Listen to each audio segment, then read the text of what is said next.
চারপাশের ওয়েদারটা তো তোমরা দেখলেই কীরকম হয়ে আছে, আর প্রচণ্ড রোদ উঠেছে। আর এত রোদে যে কিভাবে আমরা থাকবো সেটাই বুঝে উঠতে পারছি না। আর এইদিকে যে কত কিছু সমস্যা হয়ে যাচ্ছে সেটা তো আমি বুঝতেই পারছি না। কিভাবে যে কি বলবো আর কিভাবে যে কি শেয়ার করব সেটাই ভেবে পাচ্ছি না। তো চলো আগে বিছানাপত্রটা গুছিয়ে নিই। ঘুম থেকে উঠেছি, অনেকটা সময় হয়েছে। এই এতটা সময় ধরে বসেছিলাম আর গতকাল রাত্রে এমন একটা বাজে স্বপ্ন দেখেছি, মানে কি বলবো।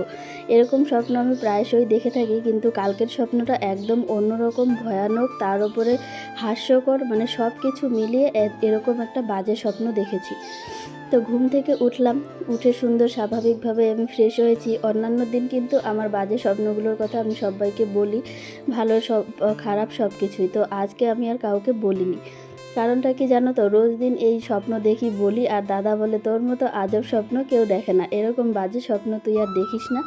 তো যাই হোক, স্বপ্নটা কি দেখেছি সেটা না হয় পরেই তোমাদের সঙ্গে শেয়ার করি, আর এখন আমি আগে কাজটা শেষ করি। তো গুড মর্নিং সবাইকে, and welcome back to Moushumi lifestyle. Moushumi লাইফস্টাইলের নতুন আরেকটি ভিডিওতে তোমাদের সকলকে স্বাগত জানাই। ভিডিও দেখতে দেখতে যদি ভিডিওর কোনো পার্ট ভালো লেগে থাকে তাহলে চ্যানেলটা সাবস্ক্রাইব করে দিও, আর লাইক কমেন্ট শেয়ার করে সবাই পাশে থেকো। আর আলিপুরদুয়ারের ছোট্ট গ্রাম জলদাপাড়া থেকে আমি মৌসুমির নতুন আরেকটি ভিডিও তোমাদের সঙ্গে শেয়ার করছি। তো দেখো, বিছানা আর আলনার অবস্থা তো তোমরা দেখতেই পাচ্ছ। আলনার এক সাইডে একটা লম্বা ব্যাগ ঝুলছে, আর ওই ব্যাগটাতে কিন্তু রয়েছে মায়ের কিছু জিনিসপত্র। মায়ের আমার মানে ঠাকুরের আসন বানানোর কাজটা যে শুরু করেছিলাম সেটা কিন্তু এখনও কমপ্লিট হয়নি। আর এখন যখনই আমি ওই আসনটা নিয়ে বসি, কালকেও পরশুদিন সন্ধ্যাবেলা আমি বসেছিলাম আসনটা নিয়ে, যে একটা আসন আমার ভরাট করার বাকি রয়েছে, যেটা আমি দিদির জন্য করেছিলাম। কিন্তু বসে 10টা মিনিটও আমি সেলাই করতে পারিনি। কারণটা কি জানো, 10টা মিনিটও সেলাই করতে না পারার, সেই যে মানে নিচু হয়ে একটা এক দৃষ্টে তাকিয়ে যে কাজটা করতে হয়, সেখানেই আমার বড় সমস্যা। কারণটা হচ্ছে সেখানেই কি বলে, চোখ আর মাথা প্রচণ্ড পরিমাণ ব্যথা করে। আর আমার যেহেতু একটু মাইগ্রেনের সমস্যা রয়েছে, একটু না, বেশ ভালোই মাইগ্রেনের সমস্যা রয়েছে। যখন মাইগ্রেনের ব্যথাটা শুরু হয় তখন 2-3 দিন কিন্তু আরামসে কেটে যায়। কিন্তু সেই যে একটা সমস্যা, কি বলে, এই মাইগ্রেনের জন্য কিন্তু আমার অনেকটা সমস্যা হয়। যখন মাথার ব্যথা ওঠে তখন কিচ্ছু সহ্য হয় না। একটা যদি কোনো জায়গায় একটা ছোট্ট মতো আওয়াজ হয় সেটাও সহ্য হয় না, এরকম একটা অবস্থা হয়। আর ঠিক সেই ভয়েই কিন্তু আমি 10টা মিনিট সেলাই করেই রেখে দিয়েছি। আর মাঝখানে মা এসেছিল ঘরে, একটু বসে কী যেন একটা বলতে চেয়েছিল, কিন্তু ভুলে গেছে বলে আর বলা হয়নি। আমিও বললাম তাহলে যাও, আমি বিছানাপত্রটা তুলে আসি, তারপর মনে করে না হয় বলো। আর মা ওদিকে রান্না বসিয়েছে, ভাত নামাতে হবে। তো এই যে দেখো, মায়েরও কিছু জিনিসপত্র মা এরকমই করছে কদিন থেকে। এই ঘরে এসে সব জামা কাপড় এলোমেলো করে রাখছে।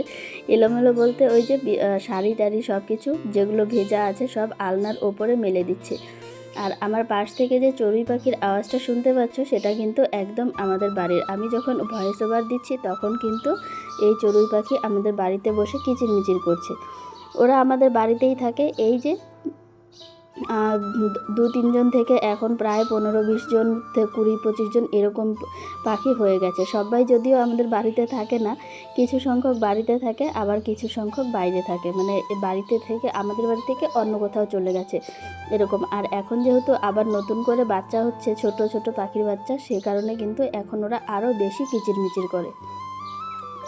তো এই যে কথা বলতে বলতে আমার বিছানা তোলা হলো। মায়ের দুটো শাড়ি ছিল, মায়ের শাড়ি, তারপর সায়া ব্লাউজ সব কিছুই ভাঁজ করে নিলাম। আর দেখো শাড়িটার কি অবস্থা, ছিঁড়ে একদম ফানা হয়ে গেছে, তবুও মা শাড়িটা ফেলার নাম নিচ্ছে না। এই যে এরকম শাড়িগুলো মা যখন অতিরিক্ত বৃষ্টি হয়, সহজে জামা কাপড় শোকায় না, তখন কিন্তু মা এইগুলো ইউজ করে। তাছাড়াও মা শাড়িটা রেখেছে হচ্ছে কাঁথা সেলাই করার জন্য। তো সকালের কাজ শেষ করে আমি কিন্তু আরামসে শুয়েছিলাম। কারণটা কি জানো, কারণ কাল রাতেও ঘুম হয়নি ভালো করে। এত পরিমাণ মানে গরম, তার মধ্যে হালকা হালকা বৃষ্টি, শব্দ কিচ্ছু শোনা যায় না। আর তোমরা তো জানো আমাদের এখানে হাতি বের হয়। তো বারান্দায় ভুট্টাগুলো পড়ে গিয়েছিল, ওগুলো তোলা হলো। আর এইদিকে দেখো গাছের থেকে কামরাঙা পাড়া হচ্ছে। এত বৃষ্টিতে কামরাঙাগুলো কয়েকদিনেই পেকে গেছে। আমি কামরাঙা খেতে খুব একটা ভালোবাসি না। এই যে মা, এই যে পাশের বাড়ির ভাস্তি, ওই যে ওদের বাড়ির ভাস্তা, দেখো এখন ওরা সবাই মিলে এই কামরাঙা খাবে, কিছুটা খাবে, বাকিটা পাড়ায় যারা আছে ছোট বাচ্চা ওদেরকে দেওয়া হবে। ওরা আসে 2-1 দিন পর পর, আর কাঁচাগুলো খায়, তখন সর্দি হয়, কাশি হয়, এর জন্য কিন্তু আমি ওদেরকে বকি যে যখন পাকবে তখন তোরা খাবি, এখন খেতে পারবি না। আর এবার যে এত পরিমাণ কামরাঙা ধরেছে কি বলবো। আর এই যে ব্যাগে ভরছে, ব্যাগে ভরে কিন্তু আমাদের কাকা বাড়িতে পাঠানো হবে। কাকাদের বাড়ি তো পাশেই রয়েছে, তো ওদের বাড়িতে দেওয়া হচ্ছে। ওদের বাড়িতে বোন আছে, তো ও খাবে, আমরা তো ওদের বাড়িতে যাই না, তো ডেকে দেওয়া হবে। তো যাই হোক, ওরা কামরাঙা মাখা খাচ্ছে, আমি এখানে নিজের কাজটা শুরু করে দিয়েছি। আমি কামরাঙা খেতে বরাবরই ভালোবাসি না, কারণ কামরাঙা খেলে জিভের ঝাল চলে যায়, তার উপরে একটা বাজে রকম লাগে, আমার ভালো লাগে না। এমনিতে আমার ভালো লাগে, কিন্তু অমনিতে আমার ভালো লাগে না, ওই যে একটাই কারণ, ছাল চলে যাওয়াটা মুখের। তো এই যে এখানে ছিল কতগুলো দাদার জামা কাপড়, সঙ্গে আমার ডেইলি ব্যবহারের জামা কাপড় মায়ের ছিল। তো এখন বলি তোমাদেরকে আমি আমার এই স্বপ্নটার কথা। এরকম বাজে স্বপ্ন আমি জীবনেও দেখিনি। মানে এমন বাজে স্বপ্ন, যখনই আমি এরকম স্বপ্ন দেখব তখনই কারোর না কারোর সাথে কিছু একটা ঘটবেই। তো আমি এই রকমই একটা স্বপ্ন দেখি, মানে এই জিনিসটা আমি সব সময় মিলিয়ে দেখি, যখনই আমি এরকম স্বপ্ন দেখি তখনই কিছু না কিছু ঘটে। তো যাই হোক, আমি দেখছিলাম হঠাৎ করে রাস্তা দিয়ে আমি কোথায় যেন যাচ্ছি, সুন্দর করে ঘুরতে ঘুরতে যাচ্ছি আমি রাস্তা দিয়ে, আর সঙ্গে দেখলাম মানে একটা বাজার ছিল, তো ওই বাজারের পাশেই কি যেন বলে, একটা গাড়ি দিয়ে কয়েকজন লোক যাচ্ছে, আর একটা ছেলে গাড়ির জানালা দিয়ে উঁকি মারছিল, উঁকি মারতে মারতে ও ওদিক দিয়ে ঝুলে উল্টে পড়ে মারা গেছে। মানে এরকম একটা স্বপ্ন দেখেছি। তো আমি মাকে আগেও বলেছি, তখন মা বলতো পরের দেখলে নিজের হয়, আর নিজের দেখলে পরে হয়। তো আমি এই জিনিসটাই ভেবে পাচ্ছি না, দুদিন থেকে মনটা আমার এই জন্য একটু একটু খারাপ হয়ে রয়েছে, কারণ অন্যের মৃত্যু দেখলে নাকি নিজের ফ্যামিলি বা আত্মীয় পরিজন এরকম কিছু একটা হয়।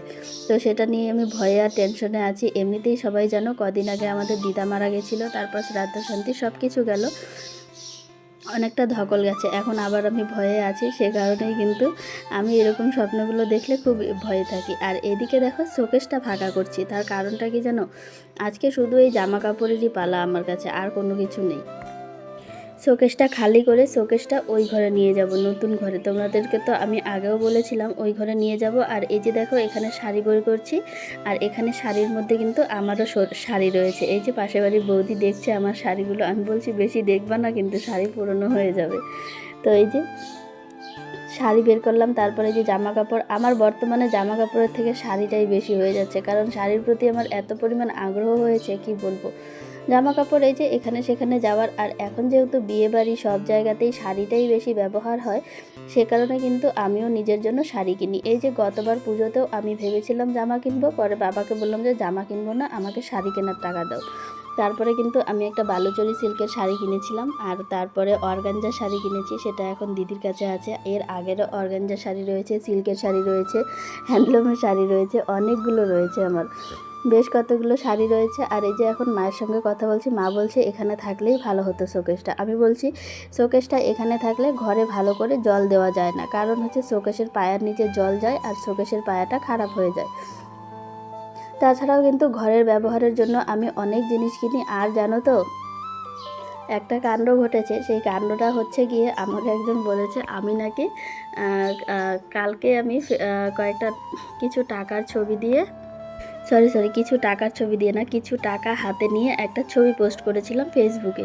তো সেটার কথাই বলি, ফেসবুক হোক আর যেখানেই হোক আমি পোস্ট করেছিলাম। তো সেখানে একজন কমেন্ট করেছে, একজন মানে কি বলে মানুষ কমেন্ট করেছে, আমি আর নামটা উল্লেখ করছি না। তো সেখানে কমেন্ট করে বলল তোর টাকা নাকি, আমি বললাম না অন্যের টাকা।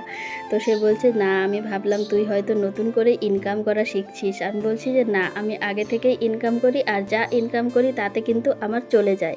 আর এই যে দেখো ছবিটা, এটা কি কেউ চিনতে পারছো? হ্যাঁ, এটা আমার একদম ছোট্টবেলার ছবি, তখন আমার মামাতো ভাই জাস্ট হয়েছে, কয়েক মাস হয়েছে।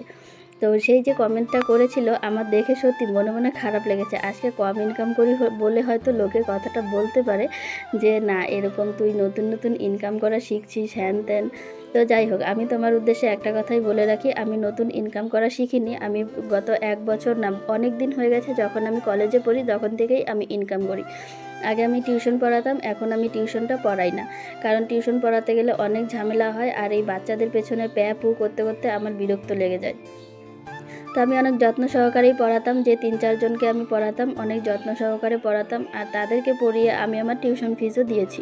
নিজের কলেজের টিউশন ফিসটা আমি নিজেই দিতে পারতাম, কিছু কিছু সময় নিজে দিতে পারতাম, কিছু কিছু সময় বাড়ি থেকে দিত। যেহেতু অল্প ছাত্র পড়াতাম সে কারণে কিন্তু টাকাটা খুব বেশি আসতো না, একদম অল্প আসতো। তো নতুন ইনকাম করা আমি শিখিনি, আর যবে থেকে সেলাই করি তবে থেকে আমি টুকটাক ভালোই ইনকাম করতে পারি, তাতে আমার নিজের চলে যায়। আর যখন প্রয়োজন হয় তখন আমি টাকা বাড়িতেও দিই বা নিজের জন্য কিছু জিনিসও করি। তো সেটাই হচ্ছে কথা, আমি কম ইনকাম করি না আসলে, তুমি আমার বাড়িতে এসে দেখো না তো সে কারণেই। আর এই যে এখানে আমি একটু আম কাটলাম খাওয়ার জন্য, এখানে মাকে আমটা দিচ্ছিলাম, মা খাবে না, তো বললাম যাও খেতে হবে না তোমার, আমি খেয়ে বসে থাকি। তো এই আমটা যতক্ষণ না আমি খাচ্ছি ততক্ষণ আমি সাইড থেকে দেখলাম ঠাম্মা আসছে, আর মুখটা একদম শুকিয়ে গেছে। তো আমি ভিডিওটা তো শেষ অবধি নিইনি, আর ঠাম্মা এসে বলছিল আমাকে একটা ভাত দিবি, আমার খুব খিদে পেয়েছে। তো যাই হোক, ঠাম্মা তো এসেছে এমন সময় আজকে, আর আজকে কিন্তু আমাদের দুপুরে রান্না হয়নি, মানে বাবা বাজারে গেল, এই মাত্র বাবা আসবে তারপরে রান্না হবে। কারণ কি ঘরে কোনো রকম সবজি নেই, শুধু আলু রয়েছে, আর আলু দিয়ে কি বানানো হবে, বাবা নিজেই আলু খেতে চায় না, তো কি আর বানানো হবে। আমার আর মায়ের কিন্তু চলে যায় আলু দিয়ে, কিন্তু এই যে বাবু নিজেই আলু খেতে চায় না, সে কারণে কিন্তু এই যে এখন আম কাটছি। মা ওরা যেহেতু কামরাঙা খেয়ে এসেছে, খাবে না নাকি বলছে। তো আমি এখানে একাই বসে বসে আম খাচ্ছি, আর মা কিন্তু বসে আছে সামনের চেয়ারে। মা এখন যাবে বাইরের দিকে, আর ঠাম্মা আসবে তখনই, এসে খাবার চাইবে। তো যে আমটা রয়েছে এক্সট্রাটা, ওটা আমি ঠাম্মার জন্যই রাখবো এখন, মানে ঠাম্মাই খাবে ওই আমটা। আমি শুধু আর একটু 2 মিনিট ঠাম্মা লেট করলেই আমটা খেয়ে ফেলতাম, কিন্তু না, ঠাম্মা চলে যেহেতু এসেছে তো ঠাম্মারই ওই আমটা। আর এই যে দেখো এখানে কিন্তু ভুট্টার বস্তা সেলাই হচ্ছে, আজকে আমাদের ভুট্টা বিক্রি হয়ে যাচ্ছে, মানে আজকে এই ভুট্টা থেকে একদম মুক্তি পেয়ে যাব আমরা। আর এখানে মা যেন কার সঙ্গে কথা বলে বলে হাসছে। তো আজকের ভিডিওটা এখানেই শেষ করছি, তোমরা সবাই ভালো থেকো, সুস্থ থেকো, দেখা হবে নেক্সট ভিডিওতে, ততক্ষণের জন্য তোমাদের সবাইকে টাটা।